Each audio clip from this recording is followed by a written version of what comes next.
The contents of this show are intended for news and educational purposes only. Any products or services presented should not be construed as an endorsement by this station or Tracy Communications. All trademarks and trade names are the individual properties of their respective owners. Welcome to Brandworth TV, America's premier show dedicated to helping businesses grow their brands. A showcase of successful businesses and their leaders, advertising news, tips of the trade, and thought-provoking and entertaining ads. Brandworth TV is brought to you by American Flatbread Frozen Pizza, Fratello's Italian Grill and Homestead Restaurants. Also by Pele, New Hampshire Center for Laser and Medical Aesthetics. Here's our host, Kevin Tracy. Welcome to the show. If you're interested in business, advertising, marketing, and growing your brand, then you're absolutely in the right place. Today's show will feature Dr. Paul LeBlanc, president of Southern New Hampshire University. He's considered by many to be one of the most innovative leaders in higher education. He's also going to give us some of his insights into the amazing things that SNU is doing. Have you ever sent your dog or cat to a condo that had a playroom, a swimming pool, just for a play date? Well, our second interview will be with Jody Rogers, president of Barking Dog Ltd. And we've got a great tour of a very impressive place designed for your pet's daycare or vacation. And as always, we're also going to have our TV ads, guerrilla marketing tips, and news from the advertising and marketing world. Now, Christmas was just a short time ago, and WestJet got us all a little more into the Christmas spirit. The Canadian airline developed a virtual Santa Claus who asked waiting passengers on a flight to Calgary what they wanted for Christmas. When they landed, each traveler got exactly what they wished for, wrapped beautifully and delivered on the baggage carousel. Take a look at part of this video that received over 12 million views on YouTube. What would Mommy and Daddy like for Christmas? Big TV. Yeah, big TV. Oh, ho, ho, a big TV! What I need is new socks and underwear. An Android tablet. Is that William beside you? And Cameron?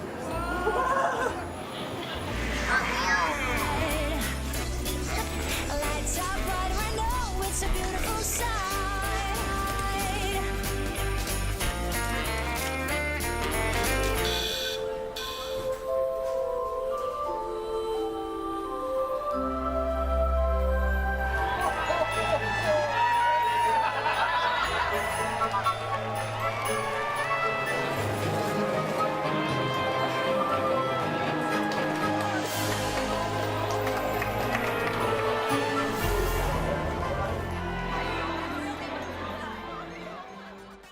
Congrats to WestJet for a great PR effort. Boy, I really wish I had thought of that. While I was searching for some ads to show you this week, I found an ad for Vim Cream. Sometimes things are not as they seem. Take a look at this.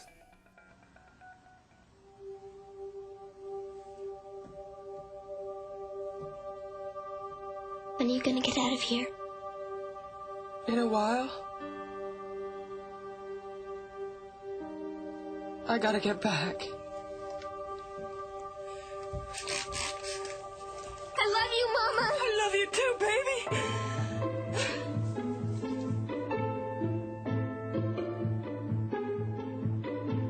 I think this ad is terrible. First of all, it was way overacted. And second, they wasted most of the ad without giving you any idea who it was for.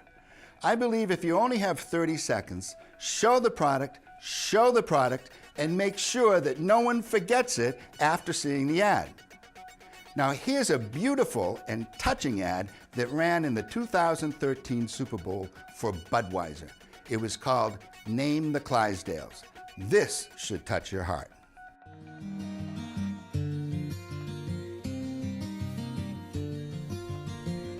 I took my love, took it down. Climbed a mountain and I turned around. Well, I've been afraid of changing, 'cause I've built my life around you. But time makes you bolder, even children get older. And I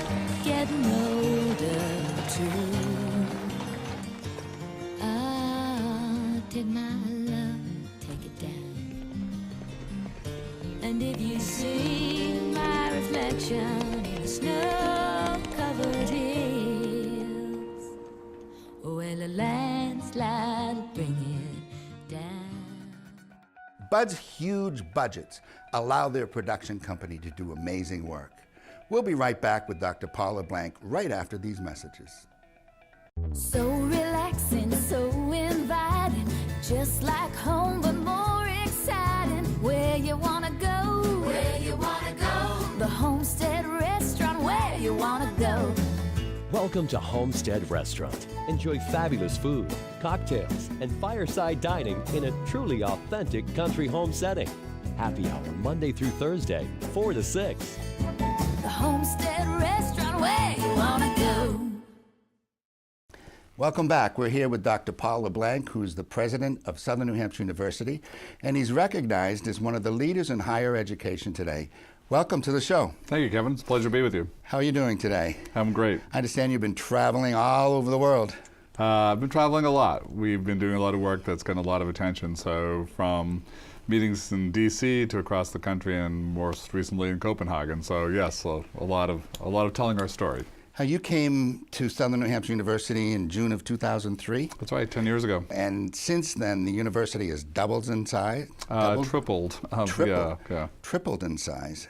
You also voted number 12 in Fast Company magazine's World 50 Most Innovative Companies. It was the world's 50 most innovative companies list, and we were number 12 last year, and we were the only university on the list. Really? How do you think that happened?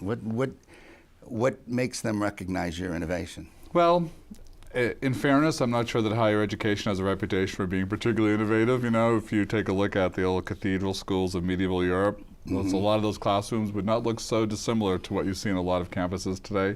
So I'm not sure the bar was that high, if I can be modest for a moment. But I think, we have done a lot of good work in rethinking delivery models, 3-year degree programs. We're the first program in the country to be approved by the Department of Education for competencies built around direct assessment of learning. So rather than credit hours and courses, students master 120 competencies. And if they can go really fast and do that, that's great. We found lots of ways to lower cost. Cost is a huge issue today for families and students.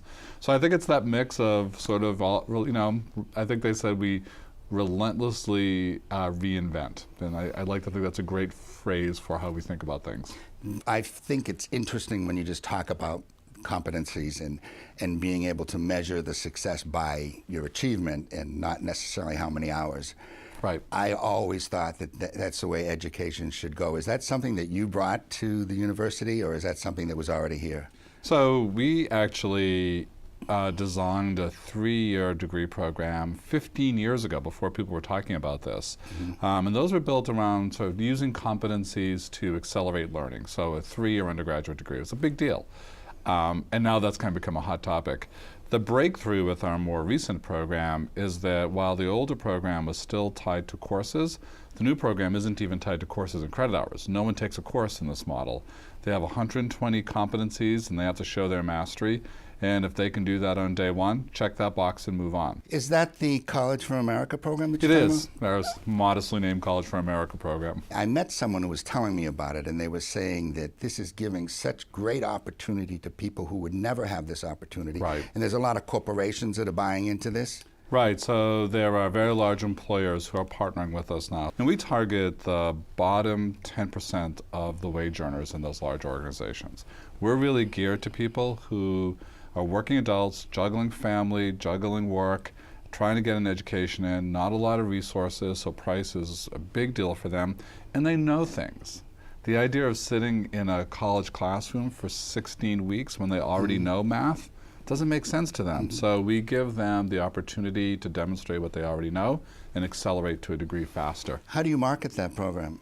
We do it entirely through our business partnerships. So it's with the HR departments and the CEOs and the employers themselves, and they get really enthusiastic about this. I also see that on television that you've been pretty aggressive in your marketing of the university. Yes. And your online programs. So we set out 4 years ago to build a national brand. SNHU was local, it was Manchester, it was New Hampshire. It wasn't even that well known south of the border in Massachusetts, frankly. And we started to build our brand over time. And then 4 years ago, we went to the board and said, we want to do some test marketing, and we went into a bunch of cities where we had no reputation. We went into Milwaukee and Oklahoma City and Raleigh-Durham, and we did some test marketing in the television. And our conditions were that we had no brand traction, that there were lots of for-profit alternatives, and that there weren't many not-for-profit alternatives. And the question we wanted to know was, if we went into those markets with our online programs, would people come look? And they did. And they looked in good numbers, and that convinced us that we could take our brand national, and that's what we've been working really hard at for the last 3 years. So now you see our ads in all 50 states, and my mother thinks that they run too often during Jeopardy. That's funny. I'd like to get personal for a second. I read about you dressing up as a rabbit. Yes. And actually, you wrote this letter. A letter to myself at age 21. Yeah. And I actually read it, and I thought it was great, because a man like you that has had so many honors and accolades, and you were voted one of the most influential people in New Hampshire. It's a small state. That's like being one of the best hockey players in Saudi Arabia. But to be able to write something like this, and to be able to say, when you look at the mirror or you open your refrigerator, and sure. Just remind yourself. Yeah. And actually, that was really kind of. I thought that was extremely cool that you can look at yourself and not take yourself so seriously all the time. Well, thank you. It's the exercise we were asked to do was write a letter to ourselves back when we were 21 from the perspective where we are today. So I'm 56 at the time. I forgot how old I was when I wrote that. But I think I run into so many people who are so serious-minded about their reputations and about their place in the world that they seem to have forgotten to laugh at themselves. And it's a gift that my mother, who's 95, coming on 96, taught me a long time ago. She can still laugh at herself. It's a great tool for resiliency. I was reading about your leadership style, and there was a breaking bread with foes. There was an article or something that was written about, the typical things that happen to CEOs and, sure. and presidents. Not everybody's going to agree with you, especially when you're an innovator and you're trying to do things that are different. And on academic campuses, you have a lot of smart people with strong opinions, and they're not shy about voicing them. That's kind of the territory. So this was a few years back, but I decided to invite my harshest critics, the ones at least I knew about, to have dinner with me. Mm-hmm. And what I wanted to do was, my commitment was that we sort of close the doors, I'd buy dinner, and then I'd just listen. And I wanted them to share what their concerns were. So it made us better in terms of going forward. It helped them feel heard, and that's important to people. They just want to be heard sometimes. Like, are you listening to my concerns? And that was important as well. And I think it sort of improved. I think it improved communications. I think it just was a better thing to do. Thank you for taking time to talk to me about SNU. Yep. That's how you pronounce it, SNU, right? We say SNU. SNU. Southern That's an Jersey. SNU, whatever. Yeah. Yep. Thank you for taking time to see me, and I think that this will be very interesting to my audience. Thank you again. It's my pleasure to see you, Kevin, and happy to join you. We'll be right back with more Brandworth right after these messages. What does it take to have extraordinary advertising? It takes creativity. It takes experience. It takes empathy. It takes vision. It takes imagination. It takes a God-given sense of knowing the difference between what's good and what's great, and never settling for good. It takes innovation. But most of all, it takes courage. Tracy Communications, creating engaging, branded, award-winning content for all types of media. TracyCommunications.com. Have you been wondering what's hot and what's not in advertising, marketing, and public relations? With the news you can use, here's Kevin Tracy. A short time ago, I showed Avion's My Baby and Me television commercial to you. I just found out that ad has out-viraled Avion's famed roller babies, which set a Guinness World Record for 91 million views. And Baby and Me has reached 135 million across 80 countries. By the way, if a company says that they can create something that's going to go viral, run away. It's like saying they can guarantee a hit record. The world chooses what goes viral, not us. Fewer than 1 out of 10 American adults In fact, only 6% consider social media companies honest or trustworthy.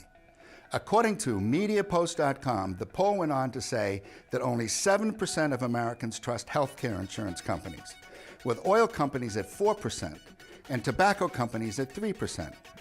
I conducted a study on trust factors, and the number one trust factor was longevity of use. Also high in the rankings were recommendations from family and friends. And at the bottom of the list was celebrity endorsements or CEO spokespersons. Think about that the next time you create an ad. Ad Age reports that Hyundai will portray its Genesis luxury sedan as the next best thing to Dad. The car manufacturer is spending millions on the first of its 2 in-game commercials on the Super Bowl in February. The spot sells the idea that the Genesis has 360-degree halo of safety that can help drivers avoid otherwise painful collisions. Just like Dad, says Michael McCarty of Ad Age. Ace Metrics, a company that measures the creative effectiveness of in-market and video advertising, has made its list of the most effective Christmas ads this year. Number 1 on the list was Walmart's Christmas Magic. Reynolds' Cookie Magic and Duracell's very special batteries came in second and third. Now, before we go to our next guest, in my search for interesting videos, I found this ad for Burlette's Language. I think it is so funny, I laugh every time I think of it, and I'd like to know what you're thinking. Das hier ist mein Sektor. Das hier ist das wichtigste Gerät des Küstenwächters. Das Gerät und das Gerät. Überlebensradar.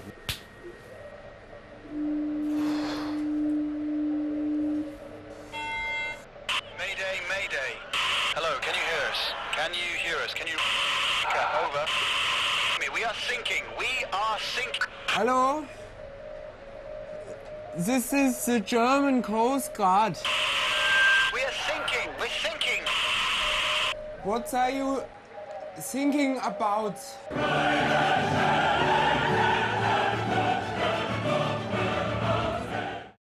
We take earth and fire and water and sky and a little bit of sunshine too. We put the staff of life with savory surprise and make it flat out good for you. We make fun food nutritious, American flatbread, and good food delicious, American flatbread, honestly delicious, American flatbread. Go to afbcoupons.com for $2 off. Welcome back. We're with Jody Rogers from the Barking Dog in Exeter, New Hampshire, and I have never been to a place like this before, but I'm here now, Jody. How are you doing? I'm doing great. This is an amazing facility. I drove up and it looks huge. It's a hotel for dogs, right? It's almost everything you could imagine for dogs. It's over 20,000 square feet, this location. That's right, and you have more than one location, right? Yep, we have 3. We have one in Derry, we have one in Hooksett, and then this one in Exeter, and soon to be one in Scottsdale, Arizona. It's a big business, isn't it? The industry itself, right? The pet industry is an incredibly good space to be in right now. Over the last 20 or 30 years, people have really started taking amazing care of their animals, and they're looking for better amenities, better care, so we're there to offer it. Well, obviously, you're a dog or a pet lover. This is your passion. And isn't it wonderful when you can actually live your passion as your job? I mean, someone said to me once, if you love what you're doing, you never have to go to work. It's true. It's absolutely true. And you know, as an animal lover, I mean, I studied animal science and so forth in college, but you know, I had a hard time finding out where I could work and make a career that was a happy ending. You know, there's the veterinary services kind of thing, but a lot of that's really tough to take, and humane societies are a little hard on the emotions. So this is a great fit. So what kind of things do you offer in your facility? Well, our primary services are pet boarding, so that's for dogs and cats, as well as grooming for both dogs and cats. Once in a while we'll do a bunny or something of that manner, but and then dog daycare is very big for us. A lot of dogs come and play for the day, helps them with socializing skills and so forth. And then we also do some training, and we do a little bit of pet retail and you know, food and hard goods. For the average dog owner, is this kind of daycare or boarding, is it something that's a real luxury, or is it something that can be affordable by most people? I think it's affordable by most people. We do a tiered system, so people can pick and choose how much pampering they want for their pet, and of course, you know, the high-end stuff gets more expensive. But for some folks, especially some of the empty nesters and like that, they have no problem. They feel better knowing that they've got that peace of mind that their dog is enjoying almost all the frills that they have at home. What is a high end? What is the creme de la creme of dog care? Well, generally it's that they're boarding, they have their own condo. They can have individual playtimes, they can join the daycare group and socialize all day long, which really tires them out. They can have frozen yogurt treats before they go to bed at night. They can bring their own food. We'll give them biscuits. Some of them need to get brushed every day. So you're telling me they have room service? They do, basically, if they want it. There's nothing that we won't do as long as it, you know, is possible within our. Sounds like I should check myself in this coming weekend. I've had many people say that after they go through some of our tours and so forth, because there's a lot to do here, and the dogs have a great time, and that's what makes the difference of being well adjusted when they're away from home. Let's go back to this facility and your other facilities. Right. I saw on your website a video of dogs swimming in a pool. That's right, yep. It blew my mind, to be honest with you. I just went, wow, they have a swimming pool for the dogs? Mm-hmm. Yep. It's most dogs like to swim, and even the ones that don't like swimming, they really enjoy the change up in the environment. So a lot of them will just run circles around the pool. But basically, we designed a pool that goes to about 4 feet deep. So the dogs, the labs that really like to swim, can actually get out there and stride around a little bit. But all around the pool is a shelf. So if somebody falls in or wants to get out right away, you know, they can feel safe there. So besides the pool, what other things do you have at this facility, for example? Most of the building outside of our condo area is dedicated to dogs having fun. So we have large rooms for them to play in. We have a few of those areas. We have this large training room. We have the pool. We have a couple turfed outdoor areas for them as well. And then we have a big area that is used for grooming, so bathing. Any dog that comes for 3 days gets a complimentary bath. Their nails get clipped, their ears get cleaned. So, you know, a lot of times we have folks come in, they bring their dog for daycare for the day, and they want the pampered package, so they get a bath while they come. You've been in this business a long time. Is there one thing that sticks out in your mind that you'd like to share with the audience that may have happened here or somewhere in the years with a dog? I mean, did you have a dog wedding or something like that? Well, we do have a fair number of dog birthday parties that they come and rent our space. So much like kids, and you say, you know, how far do parents go? Some folks come in and they rent the room, and so all the other dogs come and play, and they get treats, they get little goodie bags, they go swim for a while. So it's like a day of birthday parties. You have some food products for dogs, some yogurt and some biscuits. Can you tell me about those? The frozen yogurt is really a treat for dogs, but it's mostly a vehicle for getting probiotics into the dog. So it's actually a treat that dogs should have every day. It's very low in calories. It's almost fat-free. So we have a lot of problems with dog obesity. We have problems with all kinds of stomach upset because of the kind of diets dogs are on. In general, dogs have come a long way away from what in nature they would be eating and how they would be behaving, what they would get exposed to. So dogs probably need probiotics as much, if not more, than people do. And the difficulty that most vets have is that people aren't compliant. They don't want to spread something on the dog's food and so forth. So putting it in a treat is a perfect way to make sure the dog gets it. And the licking the yogurt is really fun. And then we came out with a wheat-free biscuit. A lot of dogs, as people, are having problems with wheat. So we came out with a wheat-free biscuit, and then we put a yogurt coating on it, some topping drizzled on it, and that's where the probiotics are in the biscuits. How do you market that product? Well, those products? Currently we're in, our biscuits are in PetSmarts all over the country. Our frozen yogurt is in some grocery stores in the Northeast, and it's in Petco's all over the country as well. And so it's just a couple different opportunities for folks to treat their dog and get the probiotics at the same time. And is this business something that you started too? And are these your recipes and formulas?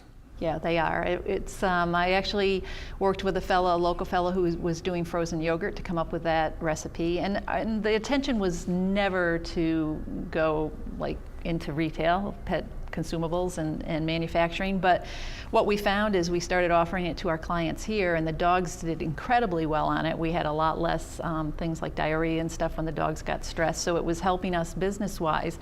The dogs loved it, and the owners, of course, love knowing that their dog is getting some really healthy treats and coming out maybe better than they came in.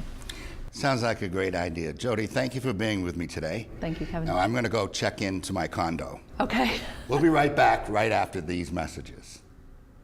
Palais, New Hampshire Center for Laser and Medical Aesthetics. Our state-of-the-art laser and light-based treatments. Beauty solutions using injectables such as Botox and dermal fillers. And aesthetic treatments to enhance your skin and maintain a healthy, glowing complexion are now here in Manchester, New Hampshire. Are you ready for flawless skin? Then call our medical professionals at Palais, New Hampshire Center for Laser and Medical Aesthetics, 603-627-7000. Here's Kevin with this week's Guerrilla Marketing Tips. This week's guerrilla marketing tip is that people want what they want when they want it.